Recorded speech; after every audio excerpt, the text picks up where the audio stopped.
Good morning, everybody. Today we are going to jump just a wee bit into the world of one-digit divisors. We're going to jump to 4-4 for today.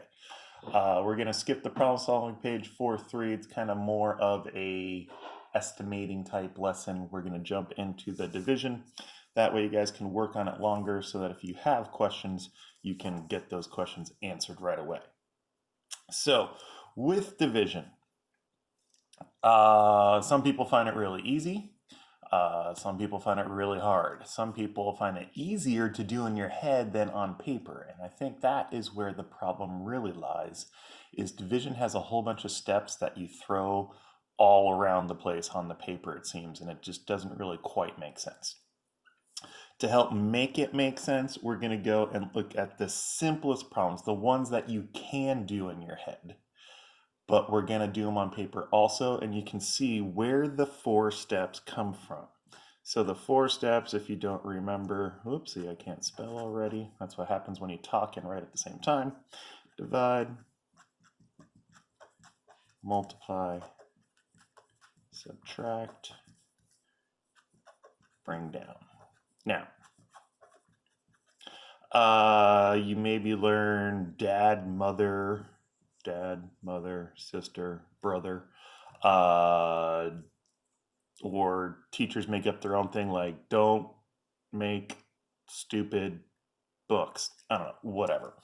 Uh, Divide, multiply, subtract, bring down. If you know why we do those things, it makes it a whole lot easier. So let's look at some problems that you could probably solve in your head. 15 divided by 2. So what I love about division is it always pops up right around Halloween time. And unfortunately, maybe you're not trick-or-treating this year, but normally you are.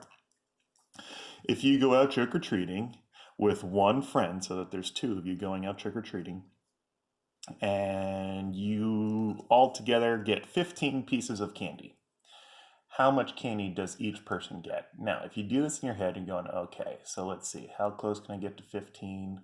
We can both take 7 pieces, because if you cut it in half, you're going to get roughly 7, and there's going to be 1 piece of candy left over. Okay, you just did all 4 of these steps in your, well, you didn't technically do the bring down step because there's nothing to bring down, but you did these 3 steps in your head and it made sense to you. You looked at how much candy there was. You said, okay, there's 2 of us. Let's cut that in half. That's going to be 7-ish. 7's going to get you really close to 15, but you're not going to go over. We're going to take 14 pieces of candy off of the table, and that means there's going to be 1 piece of candy left on the table. And that's exactly what the divide, multiply, subtract, bring down step is. So let's go through those one at a time. The first thing you did was how close, if I use my 2 times tables, can I get to 15? And he said, I can get 7 pieces of candy off that table for each of us. That's the division step. 2 times what gets you as close to 15 without going over? 7. 2 times 7 is 14. If you make it an 8, 2 times 8 is 16. We went over. You can't go over. You have to get as close but staying under. That is our division step. Then we got to go, okay, how close does that get us? That's the multiplication step. 7 times 2 is 14. That is the amount of candy that you and your friend are going to take off the table. If you both take 7 pieces, there's 2 of you, you just took 14 pieces off the table. That's the multiplication step. You did the 7 times the 2. What's next? We got to find out how many pieces are left on the table. That's subtraction. There were 15 pieces on the table. We took 14 pieces off the table. Now there's 1 piece left. Okay, that's subtraction. The bring down step is if the number was like 158, we would then bring the 8 down and we would keep going. But this is how you know when you're at the end of a division problem. There's nothing left to bring down. So this number that is left at the bottom, that becomes our remainder. Oh, I'm sorry, sometimes teachers will have R for remainder. So let's say dad, mother, sister, brother, and sometimes Rover, the dog, but whatever, okay? So if you know how this works on a really simple problem, the different steps start to make sense. Let's do another ridiculously easy one. Let's do 10 divided by 4. I made a funky loopy loop. That's going to distract some kids, so let's just do that. Okay. So again, you might be able to solve this one in your head. If you take 4 pieces of candy off the table at a time, how many times can you do that? Okay, so let's count by 4s. 4, 8, I'm still under. 12, oop, I'm over, so I got to drop back. So I can do it 2 times. That's our division step.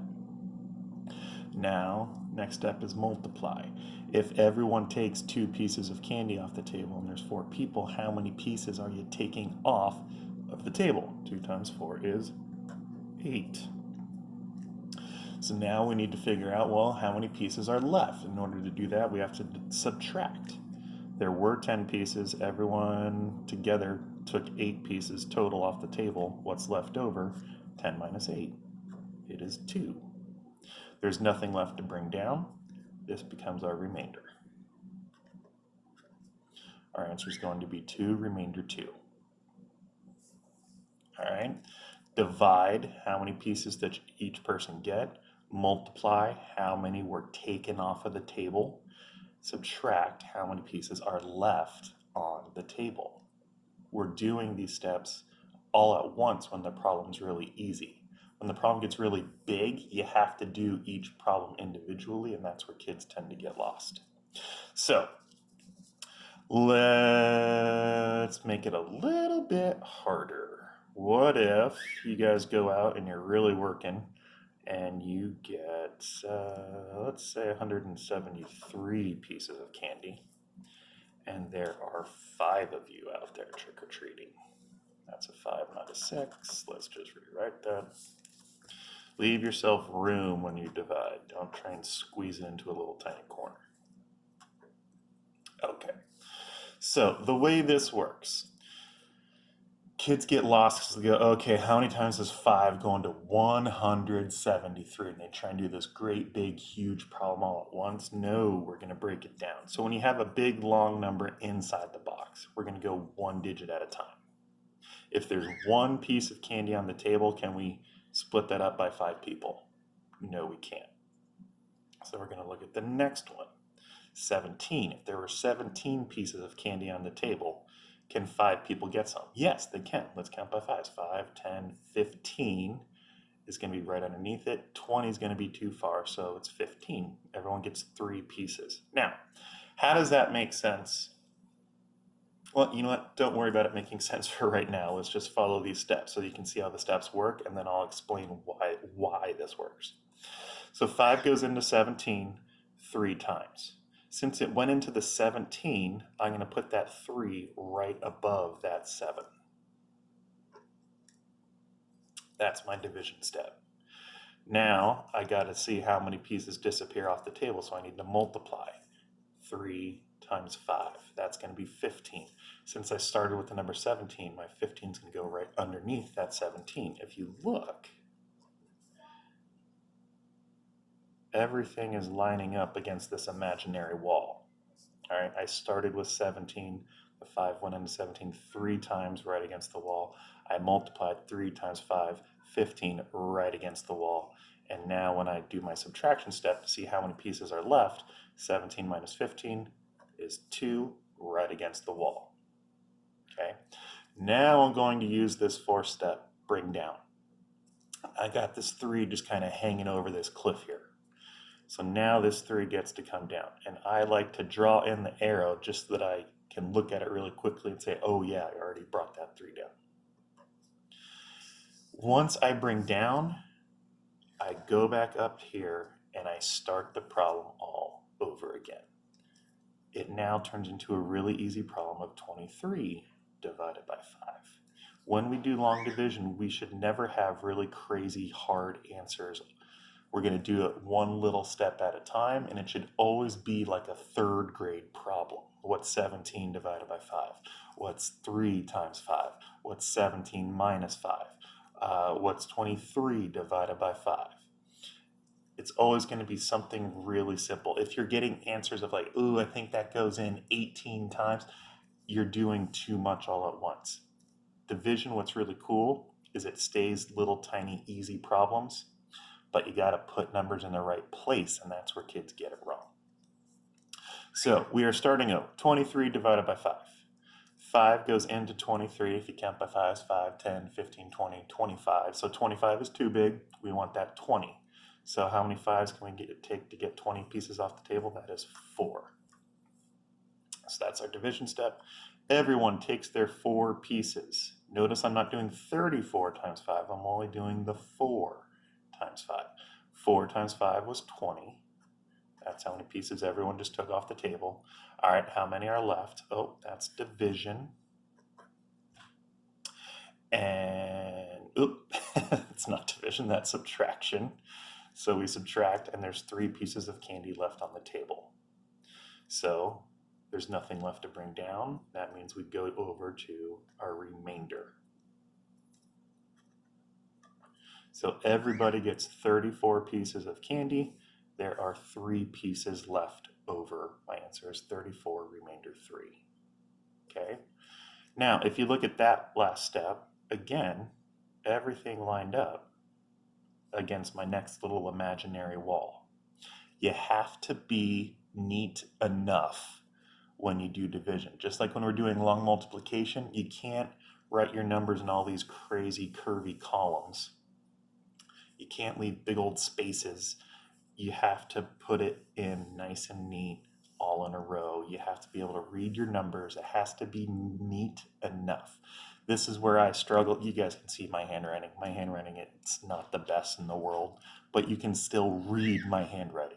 I can still put my numbers in a column to where they can be, they're clearly, this 3 is on top of this 0, so it's really easy to do 3 minus 0 is 3.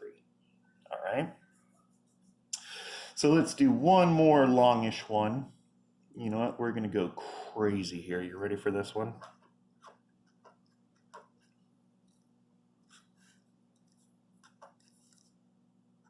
That's a 5. So, oh boy. 6,255 divided by 5. I like to do 5s at the beginning because everyone knows their 5s really well. We can solve this pretty quickly and you don't have to waste your brain power on your multiplication tables. So remember, we start one column at a time. Don't go, oh, I know this is going to go in at least 1,000 times. No, forget that. Cover up. Can 5 go into 6? Yes, it can. How many times? It can go in 1 time. The answer to our division problem always goes on top of the number. Everything else is going to go down below the number. All right, so 1 time. Multiply. The number that you just multiplied times the number on the outside. 1 times 5 is 5. It's going to fall down next to our imaginary wall here. All right, everyone just took 5 pieces off. How many are left? 1. There's our subtraction step. What's next? We bring down the 2. Start all over. All we're looking at is this 12. How many times does 5 go into 12? It goes in 2 times. Multiply. How many pieces get taken off the table? 2 times 5 is 10. You'll notice now everything is lining up along this imaginary wall. Now, after I multiply, I'm going to subtract. 12 minus 10 is 2. Up next, bring down. Oop, yep, there is something to bring down. I'm going to bring it down. Now that I brought it down, everything's going to fit against this imaginary wall. 5 goes into 25 5 times. Multiply it. 5 times 5 is 25. Now I'm going to subtract. How many are left over? Well, we just took everything off the table. Bring down. Here comes the 5 all the way down here. And then start all over again with division. 5 goes into 5. How many times? 1 time. 1 times 5 is 5. Subtract, I get 0. Bring down, there's nothing to bring down. Remainder, there's nothing to be a remainder. This is my answer, 1,251. It's the same easy steps over and over and over again. All I am going to do is do third grade problems. 5 goes into 6 once. 5 went into 12. 2 times 5 went into 25. 5 times 5 went into 5 one time. My multiplication steps are really easy. 1 times 5 is 5. 2 times 5 was 10. 5 times 5 is 25. 1 times 5 is 5. All my subtraction was really easy. 6 minus 5 is 1. 12 minus 10 is 2. 25 minus 25 is 0. It should be simple, tiny, little baby steps. If you get a really hard problem, you made a mistake somewhere. Simple little baby steps. That's what makes it so easy. The hard part, putting everything in its right place. All right, I have talked long enough for today, and I'm late. It's 8:32. I got to get to my Zoom meeting. So let's take a look at answers. Here's your reteaching. And here is your practice. The directions are saying to check by multiplying. Don't worry about that. Just worry about division today. Do the division, see how it goes.